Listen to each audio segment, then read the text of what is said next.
Fala minha gente, tudo certo? Estamos chegando aí com mais um videozinho na LE Esportes. E aí, eu te convido, claro, para que tu te inscreva no nosso canal, ativa aí o sininho das notificações e o teu like tá valendo demais, porque joga o canal lá para cima, dá aquele bacana, ajuda, claro, a divulgar o nosso trabalho aqui pelo YouTube.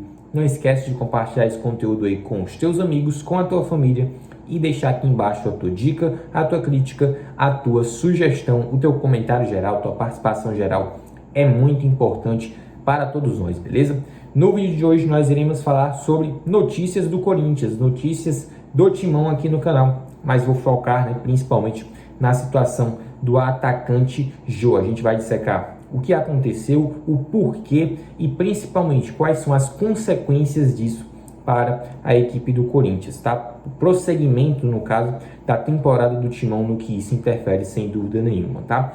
Vamos começar dizendo que o Jô, esse atacante, no caso, ex-Corinthians agora, ele tinha um contrato firmado até o fim de 2023, tá? É importante ser citado isso, ou seja, ele ainda tinha um tempo, né, de contrato a ser cumprido aí, relativamente longo, né? Mais de uma temporada, né, com a equipe do Corinthians, tá? Uma temporada e meia, considerando que estamos aí no meio do ano. E, inclusive, ele abriu mão do que teria para receber com o Corinthians, tá? Importante isso também ser citado. Vou falar que toda essa situação, né, do Jô, que inclusive culminou na rescisão do seu contrato com a equipe do Corinthians, notícia essa, né, que já aconteceu, né, explodiu aí nas últimas horas, né, ocorreu devido ao quê? Ao episódio em que o atacante, né, se recuperava, inclusive, de uma lesão, tá? E no jogo do Corinthians, na última rodada do Campeonato Brasileiro, contra a equipe do Cuiabá, em que o time saiu derrotado pelo placar de 1-0, o Jô não estava assistindo ao jogo. Pelo contrário, ele estava num pagode, né, no mesmo horário, num pagode, talvez ali num restaurante, ali em São Paulo, tá? E importante ser citado, ele estava de costas para o telão em que era transmitido o jogo. Naquele momento, o Corinthians, inclusive, né, pelas imagens divulgadas ali, a gente pode perceber que estava acontecendo, no caso, o jogo do Corinthians contra o Cuiabá, tá?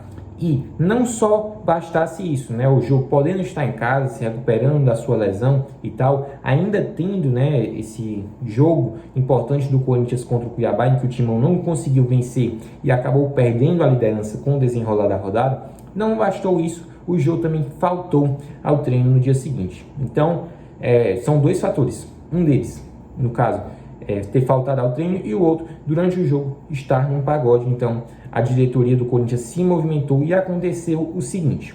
Isso tudo, né, para falar a grande verdade aqui para vocês, demonstra um descompromisso do atacante, no caso, não só com seus companheiros, mas com o clube, né? Embora ele seja revelado pelo Corinthians, seja ídolo do Corinthians, todos esses fatos, né, não justificam, não tem justificativa, né?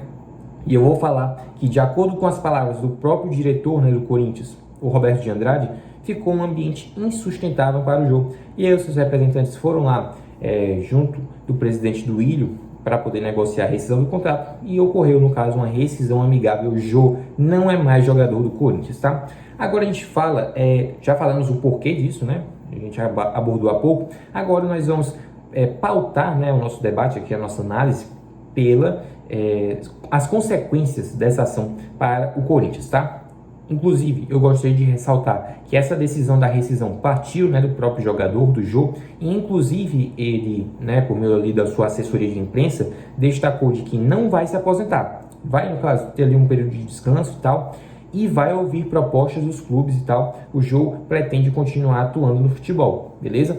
E eu vou falar sobre as consequências desse ato para o Corinthians, principalmente na busca por reforços no meio da temporada, na janela que abre ali no próximo dia 18 de julho, tá? É importante citar isso, 18 de julho a janela abre, e a partir dessa data o Corinthians pode fazer ali contratações nesse meio da janela, tá?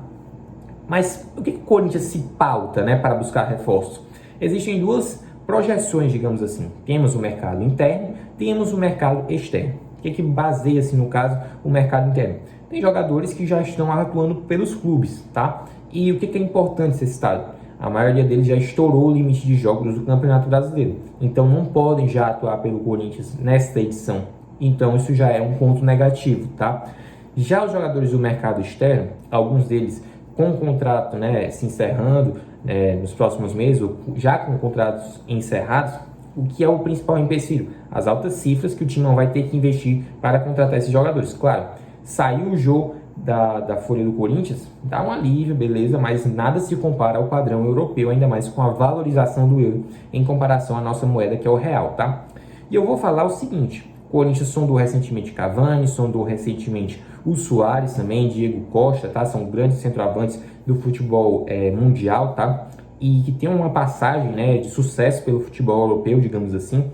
Mas o Corinthians vai ter que ter muita cautela para poder escolher um nome ideal, porque esse cara, com certeza, ele não pode vir só para complementar elenco. Esse cara tem que chegar e tem que jogar, tem que chegar para ser o camisa 9 do Corinthians. Essa que é a grande verdade, porque ainda falta no timão, sim, podemos dizer, sem dúvida nenhuma, falta um homem-gol para o time, no caso do técnico Vitor Pereira, beleza?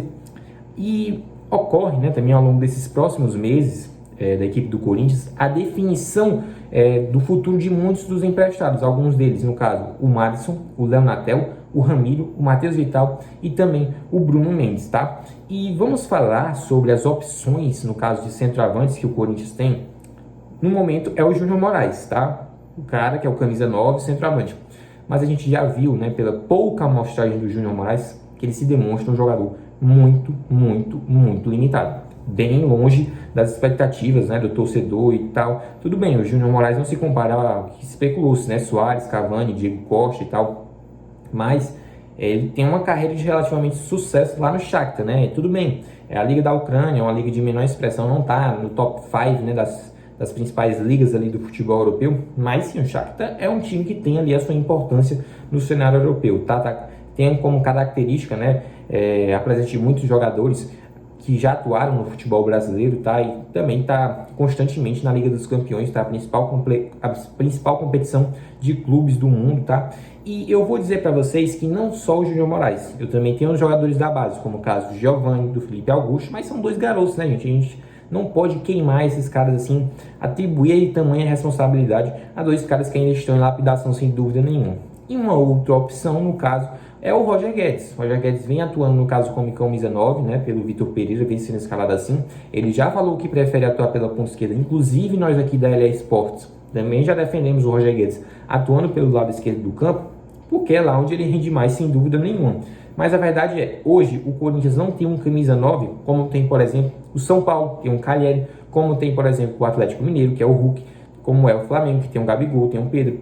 Então, pro esquema, né, que o Vitor Pereira monta, é fundamental a presença de um camisa 9, porque eu tenho dois pontos de muita velocidade, eu tenho jogadores de muita criação, né, no meu setor de meio de campo, então eu preciso de um cara para dar aquele tapa final na bola só para empurrar para o fundo da rede. Preciso desse cara. E hoje o Corinthians não tem, essa é a grande verdade. O que a gente pensa? O que pode acontecer?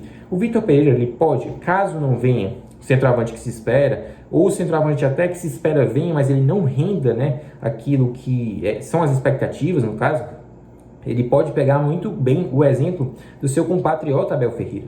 O Palmeiras foi campeão de Copa do Brasil, foi campeão de Libertadores, no caso foi campeão de Recopa, foi campeão de Paulistão, sem um centroavante. Quem joga com um homem mais adiantado, quem é? É o Rony. Ele não é centroavante. Ele é um cara que tem uma função tática muito importante, mas ele não é centroavante. Ele é ponta, né, de origem. Tal. Mas o Abel Ferreira fez essa improvisação e o Rony vai muito bem. Então, o Vitor Pereira pode escalar um esquema sem centroavante? Pode. E pode ser competitivo? Pode. É só ele pegar o exemplo do Abel Ferreira. Coloca um cara ali para incomodar, como é o Rony.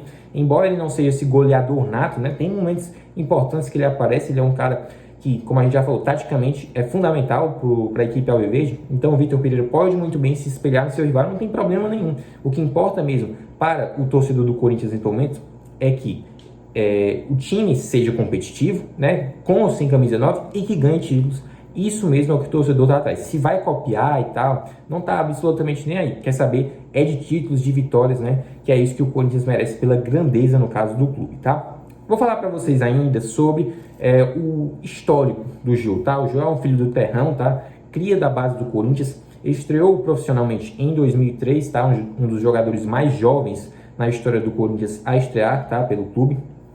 Vou falar que a temporada em que ele teve o auge, né, com a camisa do Timão, foi naquele histórico 2017, né, com o Fábio Carille, em que o Timão foi campeão brasileiro e o Jô, inclusive, foi artilheiro daquela edição, tá? E, inclusive, eu vou falar alguns dados importantes porque o Jô, ele é o maior artilheiro do Timão no século XXI, com 65 gols, e ele ainda é o maior artilheiro do estádio do Corinthians, a Neoquímica Arena. Ele já protagonizou lá em Itaquera 30 gols, tá? Inclusive, no histórico, assim, geral do Jô, tá? Com a camisa do Corinthians, ele tem 284 jogos, 65 gols, 3 títulos e 1 artilharia, tá? Inclusive, quero lembrar para vocês que o último gol dele foi marcado contra a equipe do Internacional, tá? Naquele empate por 2-2.